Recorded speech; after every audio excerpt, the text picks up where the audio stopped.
kilowattlık tesisimizde tanıtmak istiyoruz sizlere. Kurulmuş olan tesisimizde toplam 1975 adet 585 watt pik güç paneller kullanılmıştır.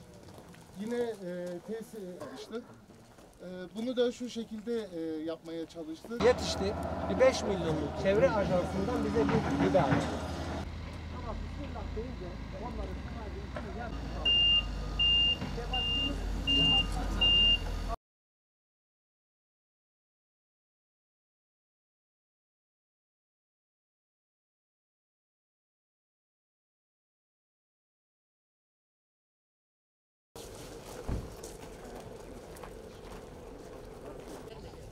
Sipariş ettik, hem beton üretecek, hem kilit taşı üretecek. Bahçe vurgulu,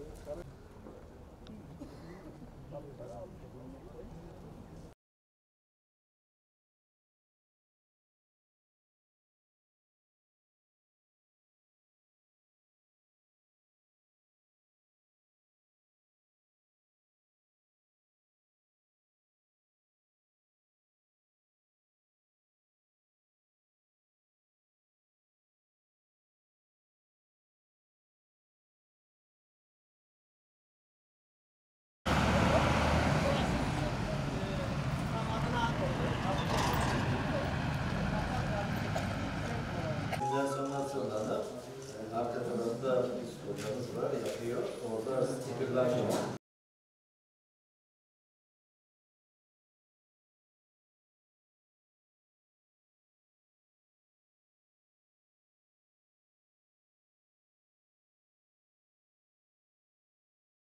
Kır bahçesi büyüterek burada bir gösteri havuzu yapıyoruz. Burası Çınar Park. Evet, burası Çınar Park.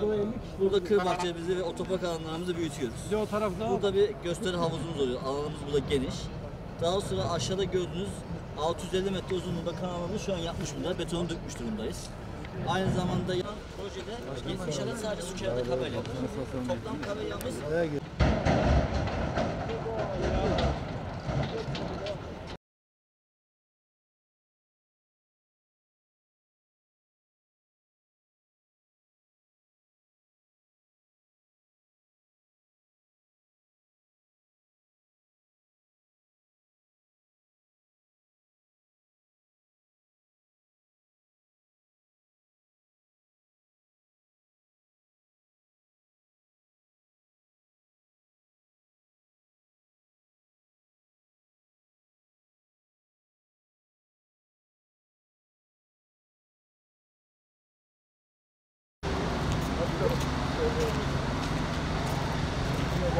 edeceği 80 dönüm civarında bir mekan.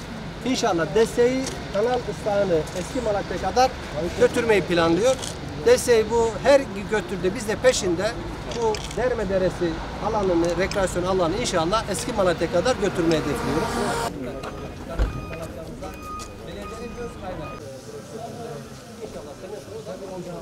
Hemen 40 göz düğün salonu, 2000 kapasiteli değerli arkadaşlar. Bu sene en düşük fiyata biz düğün yaptırdık hemşerilerimize. 10 eserimizin 8 tanesini gezdik. 2 tanesi kaldı. Süt toplama merkezini yaptık. Süt Üreticileri Birliği'ne teslim ettik. Bir de Korucuk'ta, Hasanbası'da, Malatya'da ilk lojistik merkezi yaptık.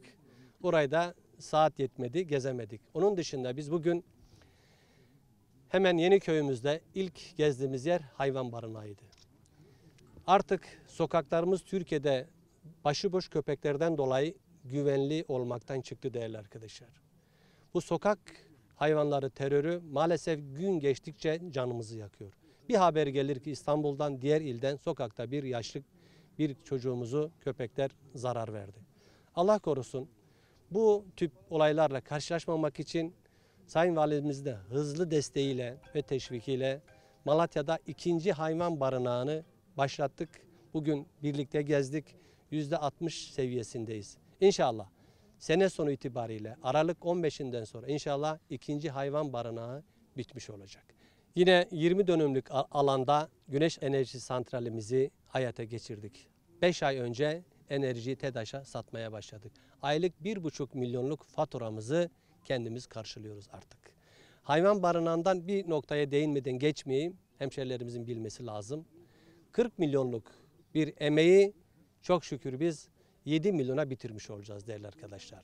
Kalıpçısı, betoncusu, duvarcısı, sıvacısı, kaynakçısı hepsi kendi personelimiz. İş makineleri kendi makinelerimiz ve 1/4, 1/5 fiyata inşallah mal edeceğiz. Battalgazi inşaatımıza yaptırmış olduğumuz 90 milyon değerindeki Malatya'da tek olan yeri hamdolsun bugün birlikte gezdik. %99 bitirdik. Bu ay sonu üretime geçiyoruz. Sipariş almaya başladık. Değerli arkadaşlar, önümüzdeki seneden itibaren artık sokaklarımızın iyileştirilmesine ihtiyacı var. 2 yıldır biz sokaklara, şehir merkez sokaklarına çok bir şey yapamadık. Çünkü inşaat devam ediyor. Sokağa harcayacağımız her para telef olacak. Ancak Nisan'dan sonra Mayıs ayında hepimiz biliyoruz ki artık inşaatların çoğu %90'ı bitmiş olacak. Ve Malatyalı hemşehrilerimiz bizden bu sokakların iyileştirilmesini bekleyecek. Biz de hazırlık olarak kilit taşı fabrikamızı faaliyete geçirdik. İnşallah bahara bismillah deyip sokaklarımızı güzelleştirip hemşehrilerimizin kullanımını açacağız. Gelinciktepe bölgesine taşınmış olan binlerce ailemizin hizmetini açtık. 6 ay önce merkezi hizmete açtık. Daha çok ev hanımları için bir rehabilitasyon merkezi vazifesi icra ediyor değerli arkadaşlar. Birlikte gezdik. Resim atölyesi, dikiş nakış atölyesi ve özellikle seramik atölyesi tam bir terapi merkezi. İnşallah bu tip semt konaklarını Battalgazi'mizde sayısını artıracağız. Orduzu'da inşa etmeye başlayıp %60-70 seviyesine geldiğimiz Orduzu Çarşıbaşı Rekreasyon Alanı. Burası Orduzu Göleti'nden Çınar Park'a kadar 180 dönümlük bir alan değerli arkadaşlar. Parkı inşa ediyoruz, acele ediyoruz. Niye? Hemen yanı başına, Orduzu Çarşı başına 9.000 ev taşınacak. Hak sahiplikten TOKİ'mizin, devletimizin inşa ettiği bir şehir büyüklüğündeki o mekanın hemen yanı başına o şehirle bütünleşecek yeşil alanı inşallah Nisan ayı sonu itibariyle hemşehrilerimizin hizmetine sunacağız. Geçtik Derme bizden önceki arkadaşların Osman Başkanımız döneminde %60 seviyelerinde kaba inşaatı bitmiş haldeydi. 13 ay gibi bir çalışmayla bütün ince işçiliğini bitirerek Şehit Fevzi, Taştepe, Beylerbaşı ve Selçuklu mahallelerimizin hizmetine sunduk. Derme Deresi'nde bir gerdanlık gibi duruyor. Değerli arkadaşlar, hizmet kervanını burayla yetinmedik, sürdürdük, geldik ilk taziye evimine. Malatya'da belediye eliyle işletilen ilk taziye evini Hasırcı kasabamızda hizmete açtık.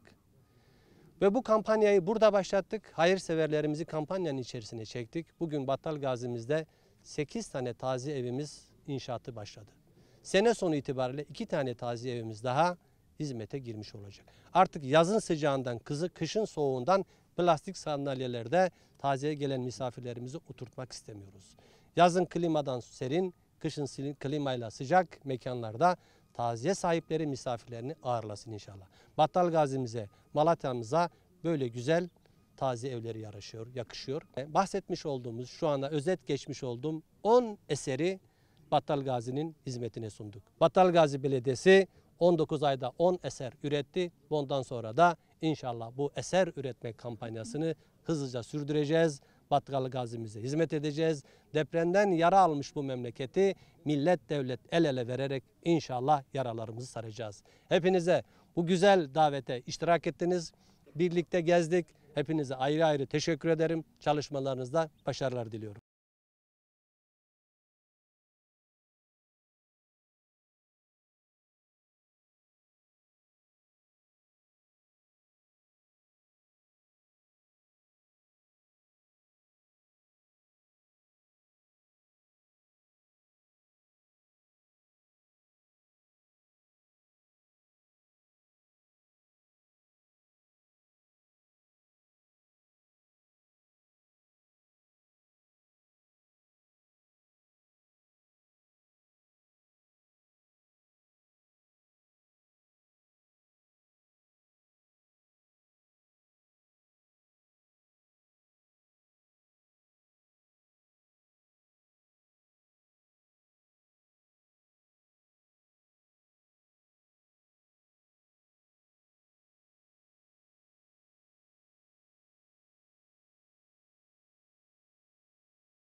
Teşekkür ederim.